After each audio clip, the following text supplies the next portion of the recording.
YouTube family, what it do, baby? What it do, my YouTube family? Y'all know we out here. Look, hey, don't be like me. No truck drivers, look.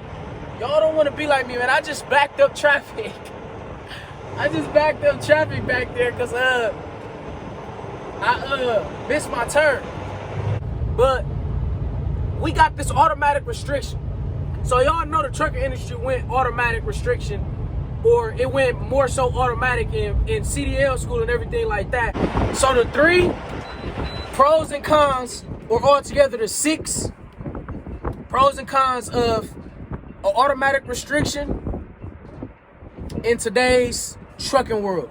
Now, check this out.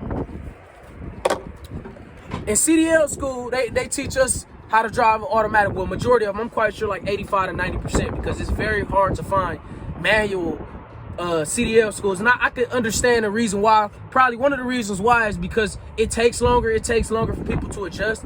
And the industry of regular cars is more so automatic than manual. But one of the first pros of one of the first pros and cons of having an automatic is that having an automatic is much easier on fuel consumption. It's easier because the engine picks up on all the gears and everything itself, and you're able to save much more fuel, which means you're able to save a top dollar on diesel gasoline.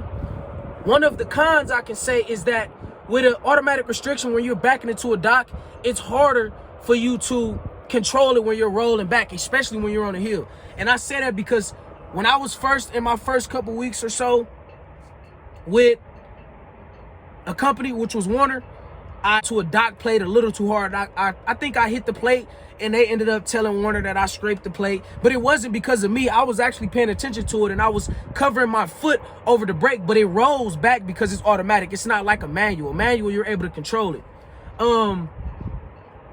Another one is that an automatic, you're able to, I guess, you don't have a clutch.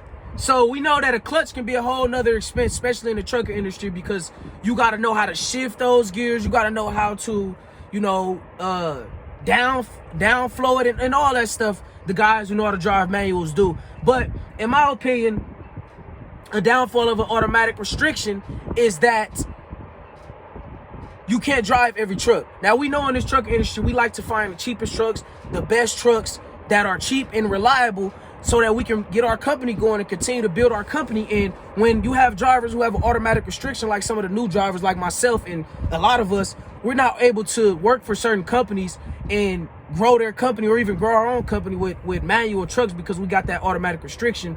And there's not too many schools that's offering manual practice, and we don't know, how it differentiates with cost and all that type of stuff.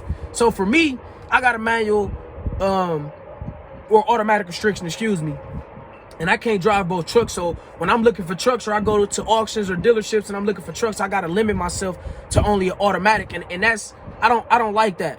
I don't think that's good as far as having longevity in this industry, because even though another plus of having automatic in this industry is that a lot of fleets, a lot of the trucks and everything are going more so automatic, because like I said, you're saving fuel, and it's much more easier to drive an automatic than manual.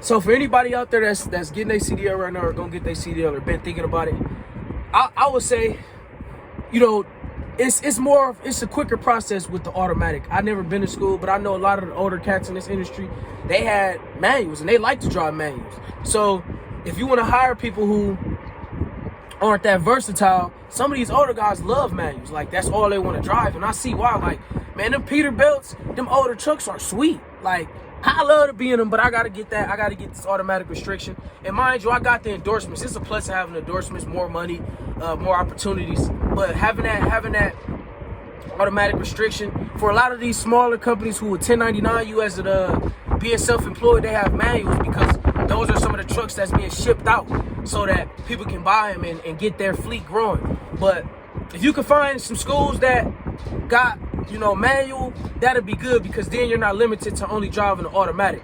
And that's trash. Being limited out here is trash because it can slow down your revenue, and it also can stop you from an opportunity if you want to move forward or move on.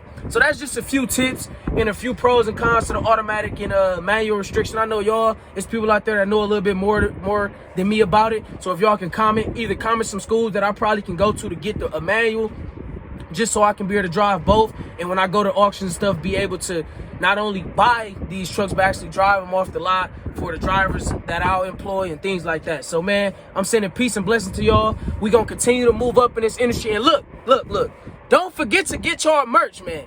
This merch right here, I'm telling you. Now, when it go huge and it sells out, don't say I didn't tell y'all to get it, man. Y'all are the first ones that can get this merch. Go to the website, www.lowglobal.org, and get some merch. You know, get yourself some Christmas merch. I mean, what do you got? We got to wear clothes. So why not feel this omnipotent power, man, and this good energy and everything that you do? But I'm in this like this, man. Peace, you two.